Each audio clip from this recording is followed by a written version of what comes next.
अधिक मास का 26वां अध्याय। महर्षि वाल्मीकि ने कहा, हे राजन, उद्यापन के बाद व्रत के समय धारण किए जाने वाले नियमों और निषेधों की भी समाप्ति हो जाती है। अतः अब सब प्रकार के पापों का नाश करने के लिए भगवान की प्रसन्नता के निमित्त विधि पूर्वक जो नियम ग्रहण किए जाते हैं उन्हें छोड़ने की विधि बतलाता हूँ। हे राजन, आयाची व्रत में भोजन के लिए प्रथम ब्राह्मण को भोजन कराएं। अमावस को भोजन करने वाला व्रती दक्षिणा सहित गौ का दान करे। आंवलों से स्नान करने वाला पुरुष दही का दान दे। फलों के नियम वाला फलों का दान करे। तेल के साथ घृत का दान करे अथवा घृत के स्थान पर दूध देवे। धान्य के नियम में गेहूं और चावल दान करे। पृथ्वी पर सोने वाला गद्दा तकिया सहित बिस्तर विद्वान ब्राह्मण को दान दे। व्रत की पूर्णता निमित्त 2.5 सेर अर्थात 2.5 किलोग्राम वजन की कांसे की परात अथवा थाली का दान करना चाहिए। उसमें मालपुए अथवा उनके बनाने की योग्य कच्ची सामग्री एवं ऋतु के अनुसार फल रखकर पुरुषोत्तम भगवान की प्रीति के लिए निमित्त दान करें। इसके उपरांत सभी निमंत्रित ब्राह्मणों को स्त्री सहित श्री पुरुषोत्तम भगवान के सन्निधान का संकल्प करें। प्रार्थना करें, हे श्री कृष्ण, हे प्रभु, यही लोक तथा परलोक में मेरी समस्त इच्छाओं की पूर्ति करो। फिर आमंत्रित ब्राह्मणों के चरण भक्तिपूर्वक धोकर उनको भगवान का रूप मानकर उन्हें मुदित मन से, प्रसन्न मन से भोजन करावें। व्रत रखने वाला व्यक्ति विधि पूर्वक ब्राह्मणों को भोजन करा के दक्षिणा देवे। केला, आम तथा अन्य प्रकार के फलों तथा घी से बने हुए मालपुए, पकवान,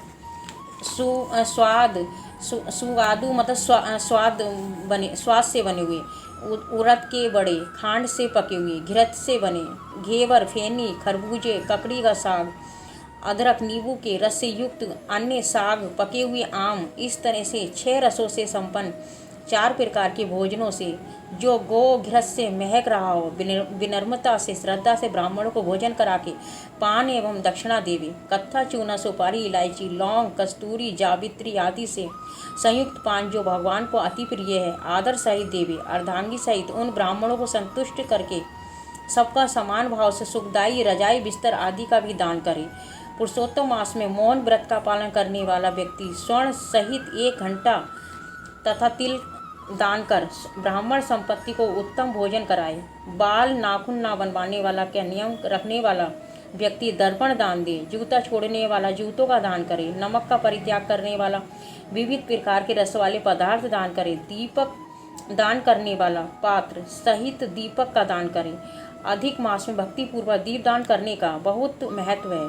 मास के अंत में नियम का त्याग करते हुए समय तावे का घी से भरा दीपक सोने की बाती डालकर ब्राह्मणों को दान दे। श्रद्धा अनुसार ही करे। फल की प्राप्ति और व्रत की संपूर्णता स्वर्ण का दान देने से ही होती है। एकांत में वास करने का नियम रखने वाला व्यक्ति 8 कुंभ 8 घड़े दान करे। वस्त्रों के साथ स्वर्ण भी उन घड़ों पर रखना चाहिए। मास के अंत में 30 लड्डू, छतरी तथा जूते भी दान करने चाहिए।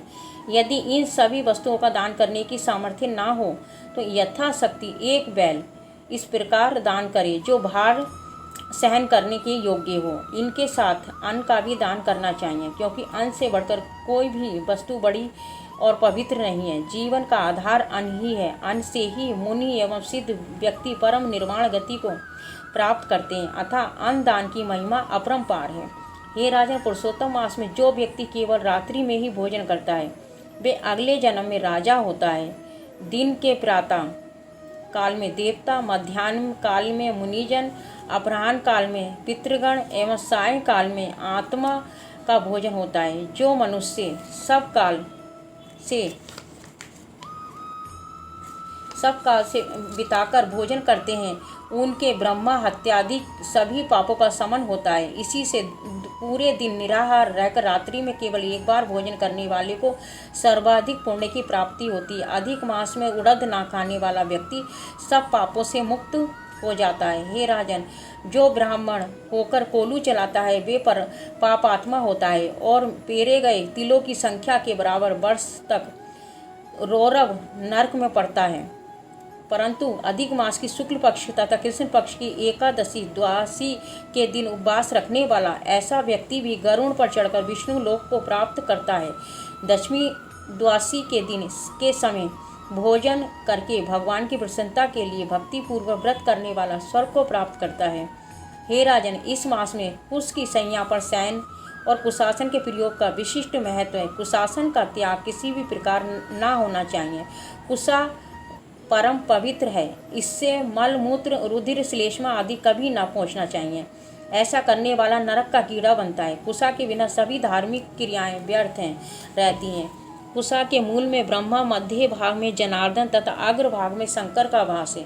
शूद्र द्वारा कुशा का उखाड़ना, कपिला गाय का दूध पीना वर्जित है। वे कुशासन पर ना बैठे, यज्ञोपवीत धारण ना करे, ना ही वैदिक क्रियाएं करे।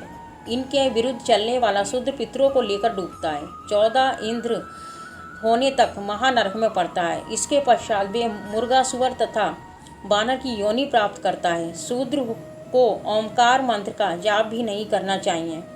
महर्षि वाल्मीकि जी के अंत में राजा दृढ़धनवा से कहा कि हे राजन, पुरुषोत्तम मास में व्यक्ति जिस नियम के पालन का व्रत ले उसे अवश्य पूरी करे। यदि किसी तरह व्रत भंग हो जाता है तो नेत्र रोग अथवा कुष्ठ रोग पैदा होता है। हे राजन, ब्राह्मण के आशीष पाकर ही धार्मिक व्यक्ति स्वर्ग प्राप्त करते हैं। अतः प्रत्येक व्यक्ति का कर्तव्य है कि वे वेद पाठी विद्वान ब्राह्मणों का सदैव आदर सत्कार करता रहे, दान आदि देकर उन्हें संतुष्ट एवं तृप्त रखे। हरिहर महादेव।